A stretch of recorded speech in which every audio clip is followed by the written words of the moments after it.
Hello.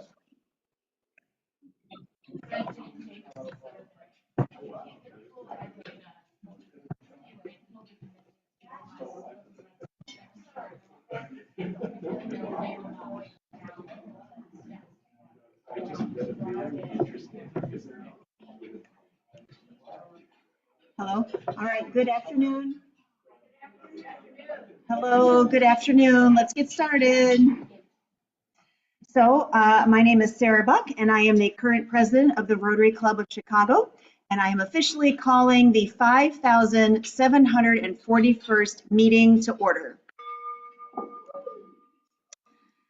So just a few announcements, and then we will get going. So first of all, next week is our third Tuesday, so that is our fellowship meeting. We'll be meeting at Avley.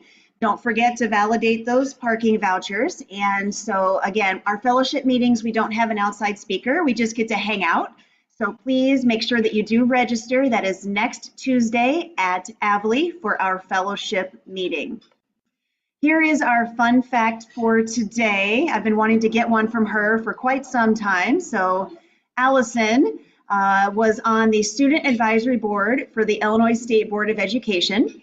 Following high school, she had an opportunity to become an exchange student in Niigata. Is that how you say that? In Niigata, Japan. So this is Allison. She is one of our administrators and a member as well. So let's see who remembers for our fun facts from a couple of weeks ago. Who was it? Who was at the Steve Bartman game that was part of the collapse that led to the Cubs losing the National League pennant that year? Who was it? Do you remember? Going once? That's Mark.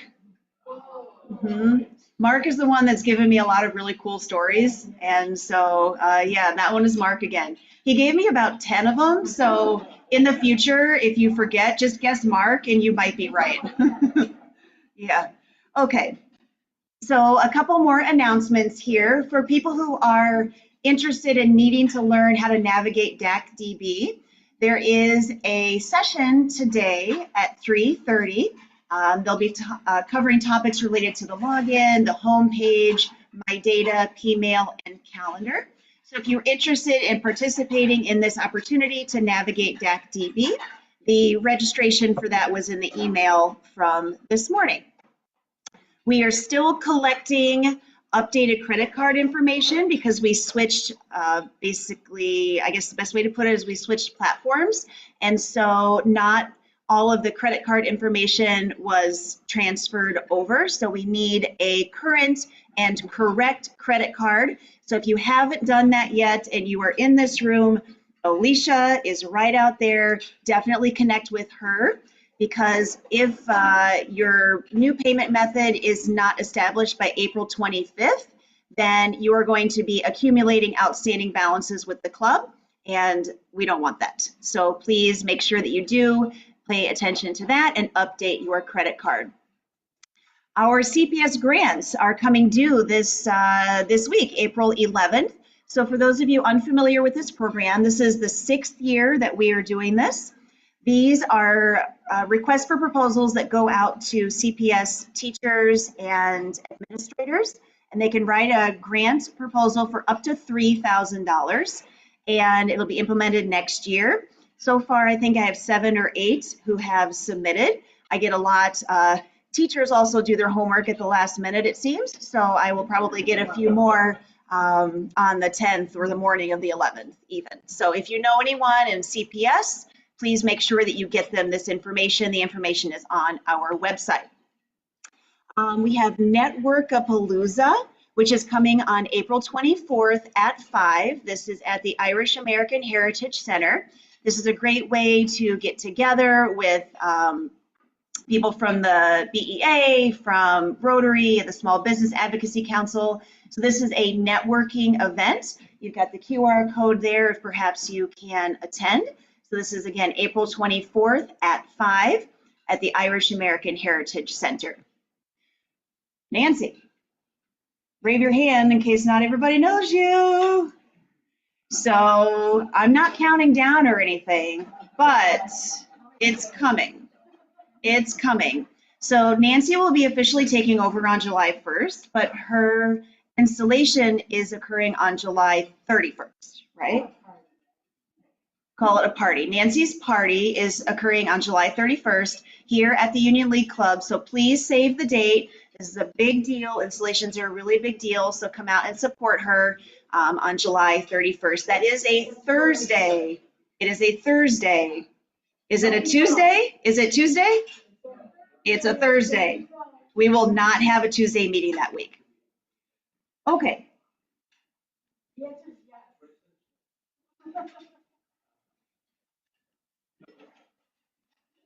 So that brings me to our speaker for today, and I just need to pull up, sorry, I forgot to do this ahead of time. Okay, so I just need to pull up the bio here for our speaker. Christina DeMarea, is that right?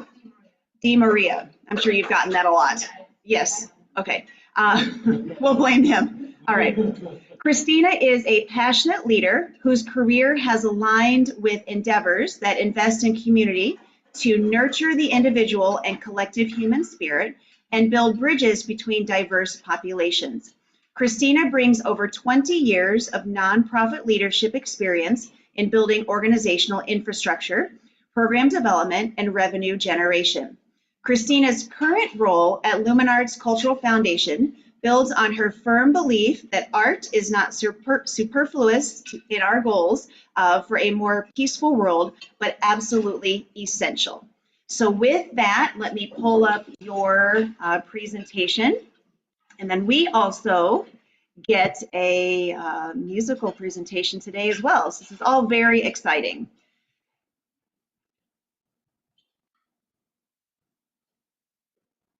So you want to come up and you'll introduce your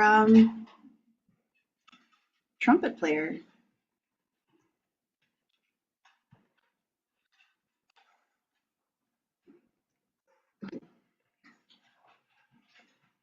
Thank you, Sarah, for that lovely introduction, and thank you to all of you for having us here today and giving me an opportunity to share a little bit about Luminart's Cultural Foundation and the work that we do.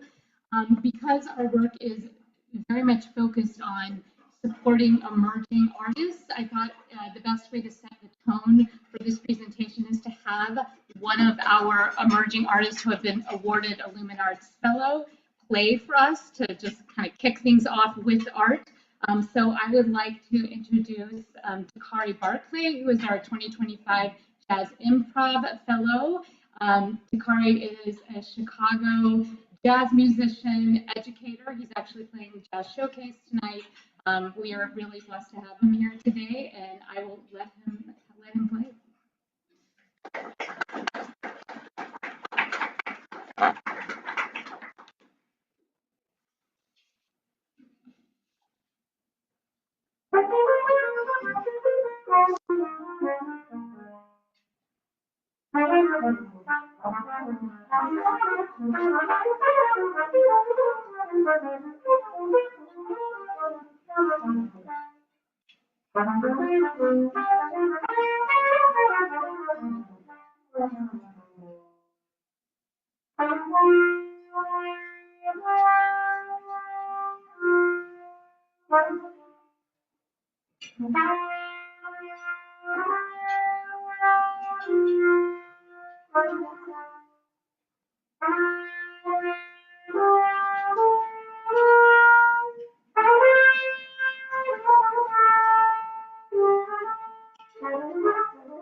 Thank you so much, Dakari. And just to let you know that Dakari will also be here for the Q&A portion in case you have questions that are personally for him. You undoubtedly recognize that Dakari was playing We Shall Overcome, which is one of the most powerful pieces of music in the American tradition.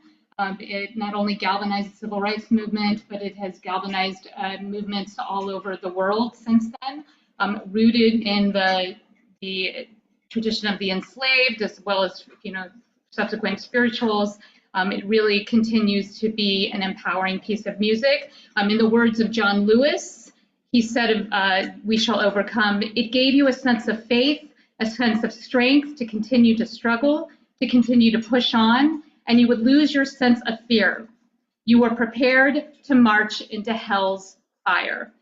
And I think the strong statement there at the end is kind of going to align with a lot of what I have to say and what Lumen Arts is about, and that is the power of art. That power to have people march into hell's fire can be a tool people are afraid of, and can be a tool that people want to utilize for good.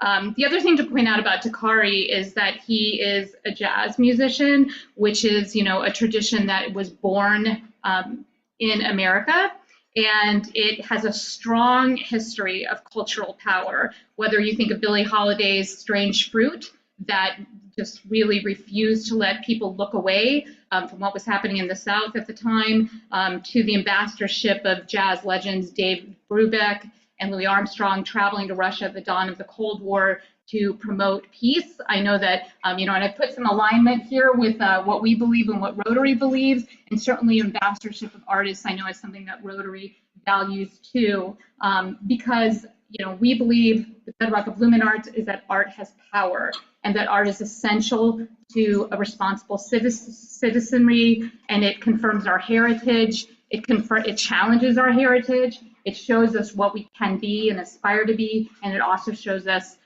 what we need to be afraid of. It's extremely powerful, and we know that you share these values as well. Oh, wrong way. Okay, so I think we know that music is one of the artistic traditions that has the strongest power because it's so easily proliferated. People can connect to it quickly, they can feel it. But I wanted to just take a minute because Lumen Arts covers, and I'm going to talk specifically about Lumen Arts, but we cover a variety of artistic genres. One of them is visual art. You will recognize that this is one of the Confederate statues that was slated to be taken down during the post George Floyd, and it was not easily disassembled, which is probably a metaphor for the reality of disassembling systemic racism, but rather than leave it up, artists came in and they reclaimed it by putting projections of Breonna Taylor here, really showing that both at the time that Confederate statues were erected, they had power. At the time that they were difficult to dismantle, that was powerful. And the fact that it can be reclaimed in this manner has power. Art is not, as Sarah had said in my introduction, it is not superfluous. It is not just meant to be passive and delight. It is meant to engage and change our environment, which you see here. The New York Times rated this the #1 piece of public art since World War II, and it was featured on the cover of National Geographic, so a very powerful image there. Another one here, I know you know what this is. This is at the Vietnam War Memorial in DC by artist Maya Lin, containing 58,000 names, which is a staggering figure, but it is a figure that is very difficult to get your head around until you put something visual with it. When you put 58,000 names on a wall, it really made people feel the weight of that number and feel connected to the loss. I think it's important to note that Maya Lin is a multidisciplinary artist, fueled by the desire to make people aware of their surrounding. And she, at the time of winning the competition to do this, she had not had any other public art. She was completely what we would call an emerging artist. And it was that very fact, the kind of artists that Lumen Arts support, that made this such an impactful piece. It had a lot of controversy at the time because it was not conventional, but it took that emerging artist to see things in a new way and become, I think this is the #1 visited monument in Washington, D.C. And then this is a more local example. This was just recently featured in Block Chicago, so some of you may have seen this. This is a mural at St. Angela's School in Austin. And they had this, it was a dilapidated, it was a wall that was blocked previously by a church, and it was kind of dilapidated. And the school wanted to put up images that showed the joy of a neighborhood, the youth of the neighborhood, a neighborhood that is also only defined by some of the difficulties and challenges, but to show that this is a neighborhood that is beautiful, that is thriving, and that is vibrant. In addition to the quote I have up here from the school director, the mural adds to the block, period. It contributes a sense of neighborhood community and makes the neighborhood look way better. She also said it serves as a balm. So earlier I was speaking with Charles, and he said, how does art build community? This is very much an example of that, of it building community, giving sense of community pride, redefining the perceptions about a community. I also wanted to include this great quote because in addition to shaping the public conscious, art also just contributes in maybe a more practical way to societal progress. And this is from Steve Jobs. Part of what made the Macintosh great was the people working on it were musicians and poets and artists, zoologists and historians who also happen to be the best computer scientists in the world. It is that creative mind that will think of things in a new way. And artists and artistic study are absolutely essential to that.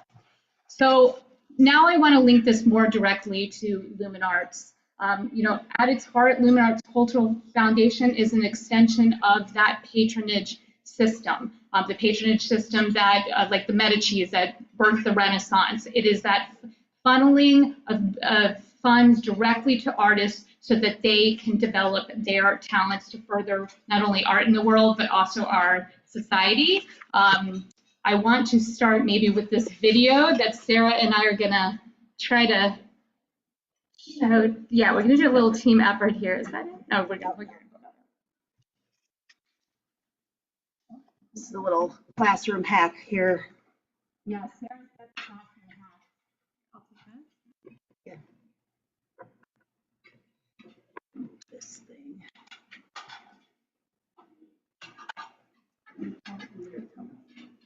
Hold on. This is just a very brief video, a kind of an informational video. I think it'll give you a.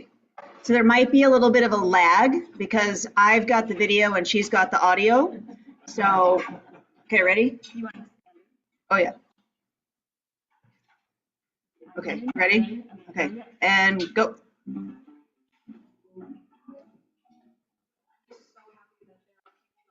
This music enough to want to see a future in it. I'm just very grateful for Lumen Arts. It fills a need for artists to bridge the gap.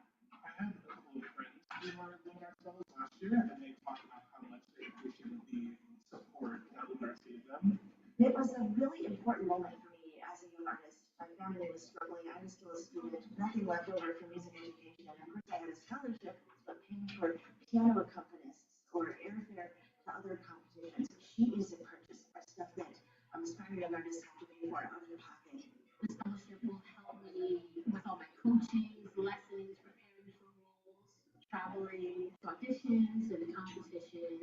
This feels like a moment of appreciation, of validation, and of being seen. It's always an incredible thing to have the opportunity to be in the audience. For me as a judge, I'm just like, which of these artists would I want to hear again in a concert right now? The more artistic dedication we have in Chicago, the more it brings us all together.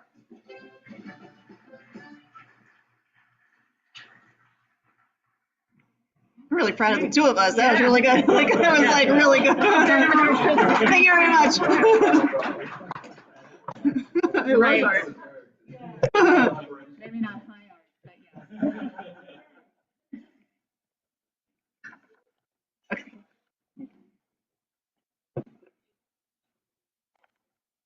So just a little bit about, ooh, that better? Luminart specifically. Is that really fuzzy, I feel like now? I'm hearing some audio. Must be the. For some reason it's coming through. Yeah, I think it's this. I think it's this. There you go. Okay. Great. Okay. We got another little thing here happening. Okay. So Lumen Arts was, as I mentioned, founded in the Union League Club. We are a separate organization, but we were founded in 1949, and I think as an extension of the Union League Club's belief in developing a solid citizenry, and that art would not only enhance the community itself, but also do the kinds of things that we've talked about, really be powerful, push the society forward by having artists funded and engaged. So we do this through a variety of ways. We identify, and this is so fuzzy, is that really difficult? Okay, okay, okay. We focus on the emerging artists, which we define as age 18 to 30. We consider ourselves to be bridging the gap between training and an actual sustainable career, which can be quite a long time as artists are beginning to get more and more paid professional appearances or recordings or things that will really allow them to build their career and do art all the time. There's quite a lag period where many artists might, not have the funds to continue, or might, not get to continue in the manner that they want, and that's where Lumen Art steps in. We do this through a two-tiered competitive process. So in the disciplines of fashion, visual arts, architecture, dance, jazz, classical piano and strings, classical voice, and creative writing, both prose and poetry, we have a two-tiered competition where competitors go through one round virtually with a set of judges, and then we have finals competitions, which we are in the process of right now. You can go to our website and find out when they're happening. But at those competitions, we name fellows, like DeMarea was named one of our jazz fellows. Once they become a Lumen Arts Fellow, they're in a cohort for the next 10 years, which means they get their initial grant of $10,000 to use however they want, however they feel is important. You heard on the video the very famous Rachel Barton Pine talking about how she paid for coachings and things like that. We have people who say, hey, I need this to help even pay my rent because I don't make enough money doing what I'm doing yet. So really, just like a MacArthur grant, it's unrestricted, that first injection of $10,000. For the next 10 years, they have the ability to apply for residencies that we underwrite. They can apply for FAST grants to help fund travel and auditions. They can also apply for project grants, which are specific grants for any sort of given project. We usually like for those to either have a Chicago focus, be representative of Chicago, or be something that adds to the public accessibility of art in Chicago. And I should have mentioned that part of our mission is that all of our fellows are from 150 miles around Chicago. So we're very focused on Chicago artists and the idea of enriching the landscape of Chicago. As I mentioned, the fellowships are in these various areas. The project grants are up to $5,000 per year. And the residencies are two different residencies where they get to go and just, do what they want and practice on their art. Our fellows are committed to a professional career in the arts. And they, as I mentioned, they live within 150 miles, and we do at least $200,000 in grants each year. We also hire our artists for a variety of engagements that we do, or maybe the Union League's doing, or people call us. We're not agents, but we do try to connect our artists to other opportunities. In fact, our board chair just had 4 different art pieces sold from our artists into different public art areas. So we're very much advocating for our artists. We strive to have our artists reflect the city of Chicago. So our judges are not asked to consider the demographics of the winners. It is completely merit-based, but we work very hard to reach out to entities so that our pipeline of competitors are robust and represent Chicago, and we try to remove as many barriers as possible. So you see 20% of fellows lived in historically redlining communities. This is based on our fellows last year, by the way, and 62% of fellows were BIPOC and 38% are women or gender nonconforming. We also look at this in the judges who's judging. We take that into account as well. Another thing that we're always doing is being very open to the feedback from both competitors and judges to address this issue of being representative of Chicago. So for example, we were recommended that we remove we used to have a requirement that our competitors either be enrolled in a degree program or have a degree, and we recently removed that requirement so that that is not a factor. Now, in architecture, they usually have degrees. In classical music, they usually have degrees, but it was brought to our attention by one of our board members who is a professional writer, Rebecca Mackay, you may have read her books, that writers don't necessarily need a degree. Not all jazz musicians necessarily need a degree, and that we didn't want to do anything that created a barrier for anyone to access one of these awards. So we removed that. So that we're trying to listen to the people we work with so that we can really meet the needs of the artists in Chicago. As this says, so far, our system is working. I just want to give you a taste in the next couple of slides of who some of our artists are. You met DeMarea. Melissa Leandro is our 2017 Lumen Arts Fellow in painting, but she is very multidisciplinary. Her works can be seen at the two Starbucks right on Michigan Avenue across from the Bean and the Art Institute. These are you can't tell from this picture, but three-dimensional tapestry works.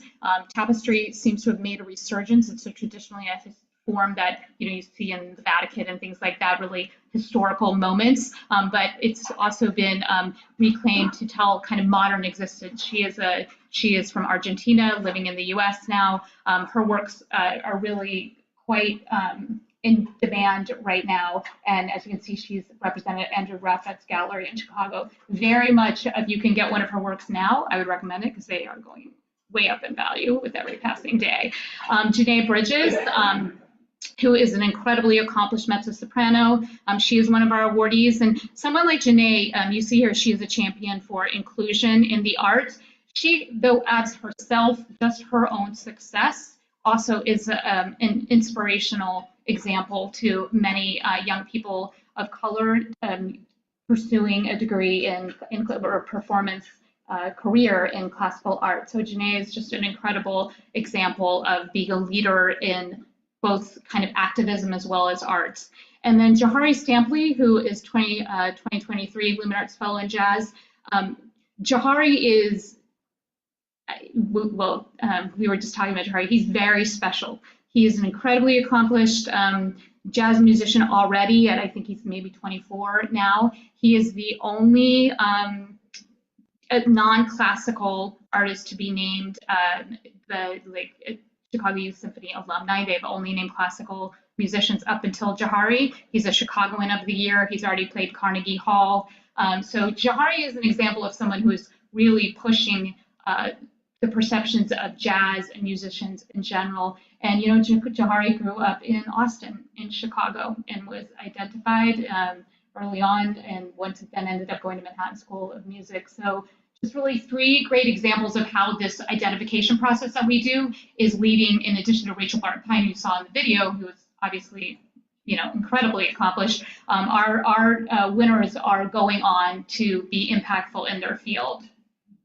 Here are two that are really, the next three actually I'm going to talk about, really activist artists. Isaiah Collier was named by the New York Times this year as one of the rising stars in the jazz world, and his recent album was named as one of their top jazz albums of the year. He also did this work, The Story of 400 Years, an ambitious 13-movement suite, traces Black American history from Middle Passage to Great Migration. He performed that at DeSable this year. He is a great example of somebody who is pushing these boundaries and creative thinking and really affecting the collective consciousness of, not only this city, but also the country. Jose de San Cristobal, another one exploring the idea of borders and what do borders mean. So very timely, topical issues. And I know I'm keep reiterating this theme, but I think that we can get so caught up in art is nice, art is important, but it's really important because it's these kinds of contemplations that help to make all of us contemplate these ideas and how do we want to move forward on these ideas that are relevant to our day-to-day life. Moises Salazar, incredible artist who says that, he has lived as a non-binary person, first generation Mexican American, and that he knows firsthand, he grew up in a little village, I think, and he knows firsthand, what the instability of being an American is like. I included one of his pictures because I personally went to Moises' exhibit. It's very difficult these are works that have incredible glitter and embroidery and I guess this is, what do we call this around here? But crocheting, yes. This does not do it justice, but what I loved about Moises, he talked about how the fact that this is based on a family portrait of his family, the faces are taken away to show how easily identities can be erased in this country, but also so that people could see themselves and their own family portrait in a family that is not, a traditional American family and that has, built-in challenges of a non-binary child, parents who are undocumented immigrants, and wanting people to see themselves in the story of others. The other really beautiful thing, and I think this is a really important thing too, that artists often live in the grays instead of the black and whites of the way we define things. Moises talked about that at the Art Institute, he was constantly told to stop centering his figures in his painting. Oh, I have only 1 minute. Okay, well, I love this because he has said he does that as an homage to the Catholic Church that he was raised in, a church that will not accept him, but that he loves and that informed his entire existence. And everything he does is an homage to that upbringing. And to me, that conflict and that willingness to live in conflict instead of defining a black and white is a lesson for all of us. The way we think, the way we develop policy, the way we impact the world. And it was just absolutely beautiful. Okay, I thought I was gonna be way under time, but so I'll skip Carlos. These are all people that you should look at. This is our 2024 fellows. And the only thing I want to end with is, and I don't mean this as a political statement, but the very fact that one of the first things that Trump did was to take over the Kennedy Center is like enough said. Power, art is power. And there is a reason that he took that over. Because when you start to affect art, you are going to start to affect the public conscious. And the very fact that that was one of his first moves and that art has been so co-opted throughout history is the reason we have to support artists and their incredible vision that challenges us all. So thank you. I appreciate, sorry we had to skip over some things, but I really appreciate your time and attention. And I encourage you to go to our website because we have a lot of great exciting events coming up and would love to see all of you there.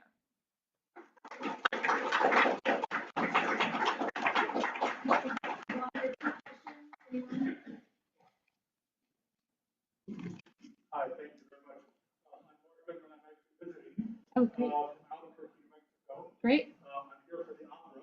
Ah. And when I saw that you were speaking, I thought, wow, what a coincidence. Oh, good. Can you tell me, is this model replicated in other cities across the U.S.?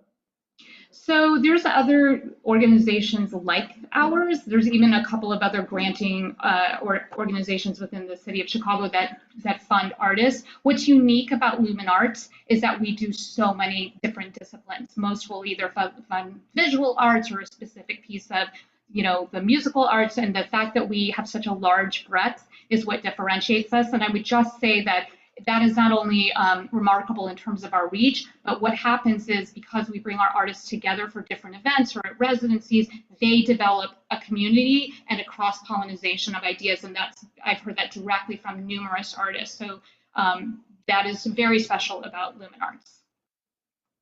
One more? Oh, Dakari, we'll have to answer that. He's please playing. Are you the headliner, Dakari? Okay. At what time? 8 and 10. Okay, so yeah, go check out DeMarea. Yeah.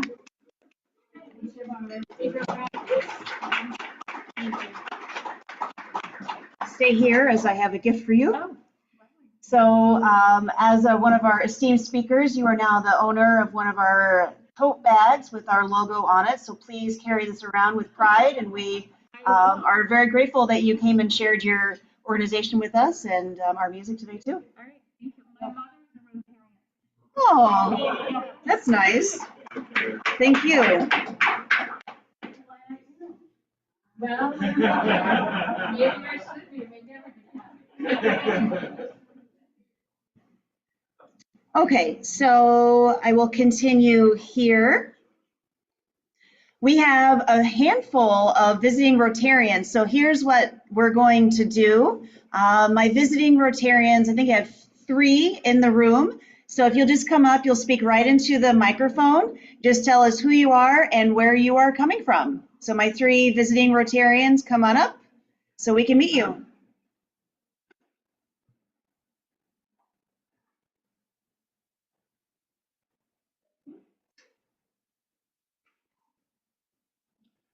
Hi, I'm Kent Oyer. I'm a member of the Rotary Club of Chicago Cosmopolitan. I live in Chicago, and I just came to hear today's event. Thank you.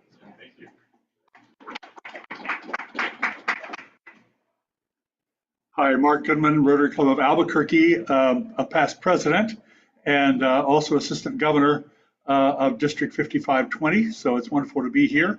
I'm in town for the opera, as I said, and our daughter lives in Champaign, so she's coming up, get to spend a few days with her. Thank you.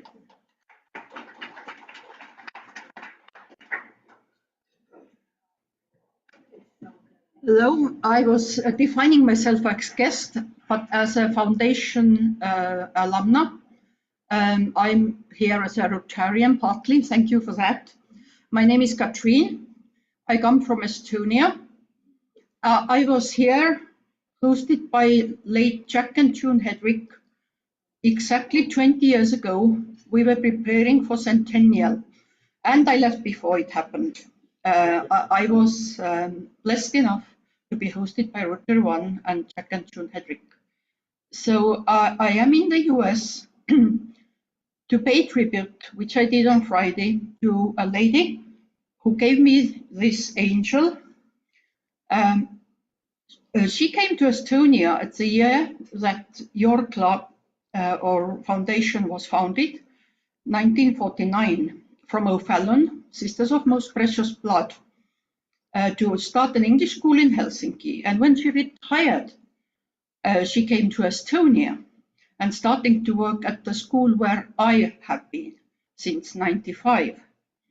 She passed away at the age of 102, being forced to come back to Mother House in O'Fallon in full active power when she turned 100, which she didn't like.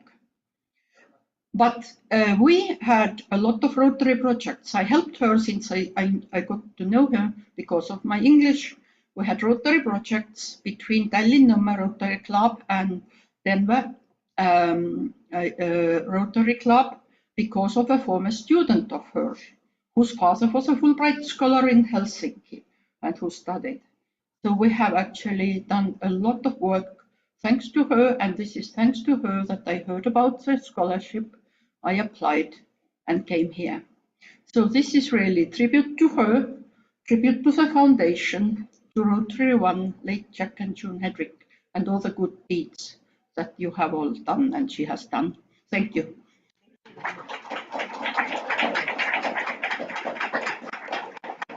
Thank you, everybody, for visiting us. I've been to Estonia. It's a lovely country. And then every time you say Mark Goodman, in my head, I think television productions. Yeah, Mark Goodman. I was like, oh, interesting, Mark Goodman. Maybe I'm the only one in the room, but that's what comes to my mind. So let's continue. Our Rotary Means Business Fellowship meets on the first Thursday of the month at 11 here at the ULC. This is a business networking event that happens once per month. You do need to register, but there is no cost to attend. Every Friday, we have our Rotary Roundtable, which is an informal gathering, fellowship, networking that meets at noon on the 4th floor here. And that reminds me, this card that's up here at Nancy's table has been going around for Richard. Richard is one of our members, of course. He's not doing very well. And so if you haven't had a chance yet to sign the card for Richard, there it is. And we will send that out to him. There was something else. There was something else I meant to say, and now I forgot. Oh, has anyone heard from or about Bob Finley? Anyone? You know, because he hasn't been to a meeting in quite some time. So we just wondered if anyone has talked to him or knows of him. Maybe we should follow up with that, because he's been a longtime member, and like he was a regular attendee and he hasn't been here. And right. Yeah. So the fact that he hasn't been here for a while is concerning. And so we should reach out and see what's, yeah. So probably. Yeah. Okay. So let's follow up on that. All right. So the International Convention is coming up in Calgary in June 21st to the 25th. I know we have a couple of our members who are attending. Just an FYI, I know this is way ahead. We will not have a Tuesday meeting that week of convention. Happy birthday to our April birthdays, Jody. Jody's in the room. Eric's in the room. Ted's in the room. Holy cow. We definitely need a birthday cake at one of these April meetings. Something, yeah. So happy birthday to our April birthdays. Very nice.